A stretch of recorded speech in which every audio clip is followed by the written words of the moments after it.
Olá, vamos ler o capítulo 41 e 42.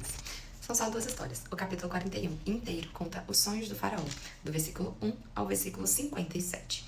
E o capítulo 42 conta a história da primeira viagem dos irmãos de José ao Egito. É do versículo 1 ao versículo 38. Vamos lá. Os sonhos do faraó. 2 anos depois, o faraó teve um sonho. Encontrava-se ele perto do Nilo, de onde saíram 7 vacas belas e gordas, que se puseram a pastar no capinzal.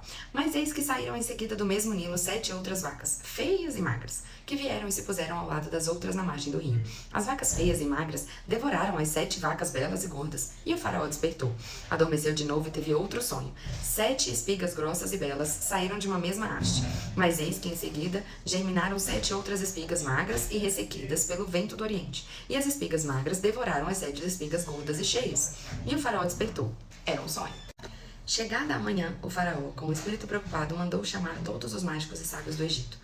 Contou-lhes seus sonhos, mas nenhum deles soube explicá-los. Então, o copeiro Mor disse-lhe: Vou confessar a minha falta. Um dia, tendo-se o faraó irado contra os seus servos, mandou-me encarcerar na casa do chefe da guarda, com um padeiro Mor. Eis que, meia-noite, tivemos nós dois um sonho, cada um o seu. Ora, estava lá conosco um jovem hebreu, escravo do chefe da guarda. Contamos-lhes nossos sonhos, e ele nos interpretou. A cada um o seu, e os acontecimentos confirmaram sua interpretação. Eu fui restabelecido no meu cargo, e o outro foi pendurado. O faraó mandou chamar José, o qual foi imediatamente tirado do cárcere. Ele barbeou-se, trocou de roupas e apresentou-se diante do faraó. Este disse-lhe: Tive um sonho que ninguém pôde interpretar, mas ouvi dizer de ti que basta contar-te um sonho para que tu expliques. Não sou eu, responde José, mas é Deus quem dará ao faraó uma explicação favorável. O faraó disse então a José: Em meu sonho, eu estava à margem do Nilo, e eis que do Nilo saíram 7 vacas gordas e belas, que se puseram a pastar no capinzal. E saíram em seguida 7 outras vacas magras, feias e disformes, como jamais vi em todo o Egito. As vacas magras e feias devoraram as 7 primeiras, as gordas, que entraram em seu ventre como se nada fossem, pois ficaram tão macilentas e feias como antes. Nessa altura, despertei, e tive outro sonho. Vi elevar-se de uma mesma haste 7 espigas cheias e belas, mas eis que 7 outras espigas medíocres, finas e queimadas pelo vento do oriente, germinaram em seguida, e as espigas magras engoliram as 7 belas espigas. Em vão contei tudo isso aos magos, nenhum deles pôde dar-me a explicação. José disse ao faraó: O duplo sonho de faraó reduz-se a um só. Deus revelou ao faraó o que ele vai fazer. As 7 belas vacas são 7 anos, e as 7 belas espigas igualmente, 7 anos. O sonho é um só. As 7 vacas magras e feias que saíram em seguida são também 7 anos, e as 7 espigas vazias e queimadas pelo vento do oriente serão 7 anos de miséria. E como eu disse ao faraó, Deus lhe revela o que vai fazer. Haverá 7 anos de grande abundância para todo o Egito. Virão em seguida 7 anos de miséria, que farão esquecer toda a abundância no Egito. A fome devastará o país, e a abundância do país não será mais notada, por causa da fome que se seguirá, porque será violenta. Se o sonho se repetiu 2 vezes ao faraó, é que a coisa está bem decretada da parte de Deus, que ele apresenta-se em executá-la. Agora, pois, escolha o rei um homem sábio e prudente, para pô-lo à testa do país. Nomeie também o faraó administradores no país, que recolham a 5ª parte das colheitas do Egito, durante os 7 anos de abundância. Eles ajuntarão todos os produtos desses bons anos que vêm e armazenarão trigo nas cidades, à disposição do faraó como provisões a conservar. Estes mantimentos farão para o país uma reserva em previsão dos 7 anos de fome que assolarão o Egito. Dessa forma, o país não será arruinado pela fome. Essas palavras agradaram o faraó e toda a sua gente. Poderíamos, disse-lhes ele, encontrar um homem que tenha tanto como este o Espírito de Deus? E disse em seguida a José: Pois que Deus disse em seguida a José: Pois que Deus te revelou tudo isso, não haverá ninguém tão prudente e tão sábio como tu. Tu mesmo será posto à frente de toda a minha casa, de todo o meu povo, obedecerá a tua palavra. Só o trono me fará maior do que tu. Vês, disse-lhe ainda: Eis que te ponho à testa de todo o Egito. É o faraó, tirando o anel à sua mão, pôs na mão de José e fez revestir-se de vestes de linho fino e meteu-lhe ao pescoço um colar de ouro. E fazendo-o montar no segundo de seus carros, mandou que se clamasse diante dele: Ajoelhai-vos. É assim que ele foi posto à frente de todo o Egito. E o faraó disse-lhe: Sou eu, faraó. Sem tua permissão, não se moverá a mão nem o pé em toda a terra do Egito. O faraó chamou a José Sefenat-Faneque e deu-lhe por mulher Asenete, filha de Putifar, sacerdote de On. José tinha 30 anos quando se apresentou diante do faraó, rei do Egito. Ele retirou-se da casa do faraó e percorreu todo o país. A terra produziu abundantemente durante os 7 anos de fertilidade. José ajuntou todo o produto desses 7 anos no Egito e os pôs em reserva nas cidades, e os mantimentos dos campos que estavam ao redor de cada cidade guardou-os na mesma cidade. José ajuntou trigo como a areia do mar, em tal quantidade que se não podia contar, pois que ela excedia a toda medida. Antes que viesse o ano de fome, nasceram a José 2 filhos, que lhe deu a Sete, filha de Putifar, sacerdote de On. José chamou ao primeiro Manassés, porque dizia ele: Deus fez-me esquecer de todo o meu trabalho e de toda a minha família. Chamou ao segundo Efraim, porque disse ele: Deus tornou-me fecundo na terra de minha aflição. Tendo acabado os 7 anos de abundância que houve no Egito, os 7 anos de miséria começaram, assim como tinha predito José. A fome assolou todos os países, mas havia pão em toda a terra do Egito. Em seguida, houve fome também no Egito, e o povo clamou a Faraó pedindo pão. Este disse a todos os egípcios: Ide a José, e fazei o que lhe vos disser. Como a fome assolasse toda a terra, José abriu todos os celeiros e vendeu víveres aos egípcios. Mas a penúria cresceu no Egito, e de toda a terra vinha-se ao Egito comprar trigo a José, porque a fome era violenta em toda a terra. Primeira viagem dos irmãos de José ao Egito. Jacó, sabendo que havia trigo no Egito, disse aos seus filhos: Por que estáis olhando uns para os outros? Eu soube que há trigo no Egito. Descei lá e comprai-o para nós. Poderemos assim viver e escaparemos à morte.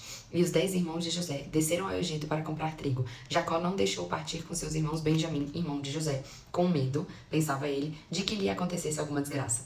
Os filhos de Israel chegaram, pois, no meio de uma multidão de outros para comprar víveres, porque a fome reinava na terra de Canaã. José era o governador de toda a região, e era ele quem vendia o trigo a todo mundo. Desde sua chegada, os irmãos de José prostaram-se diante dele com o rosto por terra. José reconheceu-os imediatamente, mas comportando-se com eles como um estrangeiro, disse-lhes com rudeza: De onde vindes? Da terra de Canaã, responderam eles, para comprar víveres. José reconheceu seus irmãos, mas eles não o reconheceram. E lembrava-se dos sonhos que tivera outrora a respeito deles. Disse-lhes: Vós sois espiões, viestes explorar os pontos fracos do país. Não, meu senhor, responderam. Teus servos vieram comprar víveres. Somos todos filhos do mesmo pai. Somos gente honesta. Teus servos não são espiões. Não é verdade, disse-lhes ele. Viestes explorar os pontos fracos do país. Eles responderam: Somos 12 irmãos, filhos do mesmo pai, na terra de Canaã. O mais novo está agora em casa de nosso pai. O outro já não existe. José disse-lhes: É bem como eu disse, sois espiões. Sereis, aliás, postos à prova pela vida de Faraó. Não saireis daqui antes que tenha vindo vosso irmão mais novo. Mandai um de vós buscá-los, enquanto isso ficareis prisioneiros. Vossas palavras serão assim provadas, e veremos se dissestes a verdade. Do contrário, pela vida do Faraó, sois espiões. E mandou metê-los na prisão durante 3 dias. No terceiro dia, José disse-lhes: Fazei isso e vivereis, porque sou cheio de temor a Deus. Se sois gente de bem, que um dentre vós fique detido em prisão, e os outros partam levando trigo para alimentar vossas famílias. Trazei-me então vosso irmão mais novo, para que eu possa verificar a verdade de vossas palavras, e não morrereis.